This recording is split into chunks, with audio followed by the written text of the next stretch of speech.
હા, મકાન માલિક છે એને મકાન માલિકે જાતે જ રહેવું જોઈએ, કારણ કે ગવર્મેન્ટે જ્યારે પણ ફોર્મ ભરાયા હતા ત્યારે પણ એમાં ઉલ્લેખ કરેલો છે કે આ મકાન તમને રહેવા માટેના છે, ભાડે કે વેચાણ કરવા માટે નથી. 7 વર્ષની મુદત છે.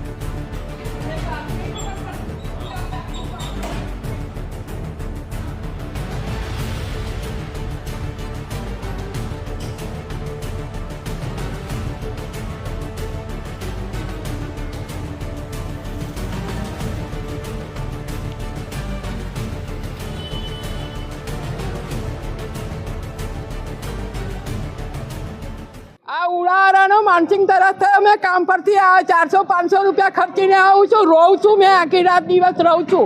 આ ઉડારા કમ હેરાન કરે. 500 રૂપિયા આપવાના છે, ચેકિંગ સીલ મારી દીધી. તમારે બહાર બેસી રહેવાનું, હવે ઉડાના ધક્કા ખાવાના. પૈસા ભરાઈ ગયા છે, દસ્તાવેજ આપી દીધું, બધું આપી દીધું.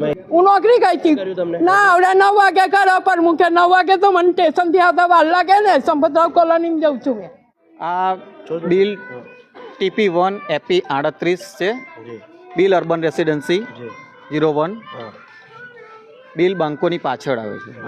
ઉડાની ટીમ આવીને ચેકિંગ હાથ ધરવામાં આવ્યું છે કે જે અહીંયા કોઈ ભાડેથી રહેતા હોય કે મકાન બંધ હોય, જેઓને મકાન મળ્યા છે તેમ છતાં આજે 1 વર્ષ ઉપર થવા આવ્યું પણ રહેવા નથી આવ્યા, એવાના ઘરે નોટિસ મારવામાં આવી છે. પણ એમાં કંઈક ને કંઈક એવી જગ્યા પર નોટિસો વાગી ગઈ છે કે જે લોકો રહે છે અને નોકરી ધંધે ગયા હોય તો એવાના ઘરે પણ નોટિસ વાગી ગઈ છે, દરવાજાને લોક જોઈને. હા, એટલે અને કંઈક ને કંઈક એમનો ટાઈમ એ પ્રમાણેનો હોવો જોઈએ કે જેથી કરીને મેમ્બરો એમને ઘરે મળે. હા, મકાન માલિક છે એને મકાન માલિકે જાતે જ રહેવું જોઈએ, કારણ કે ગવર્મેન્ટે જ્યારે પણ ફોર્મ ભરાયા હતા ત્યારે પણ એમાં ઉલ્લેખ કરેલો છે કે આ મકાન તમને રહેવા માટેના છે, ભાડે કે વેચાણ કરવા માટે નથી. 7 વર્ષની મુદત છે. 7 વર્ષ સુધી તમે ભાડે ના આપી શકો કે ના વેચી શકો.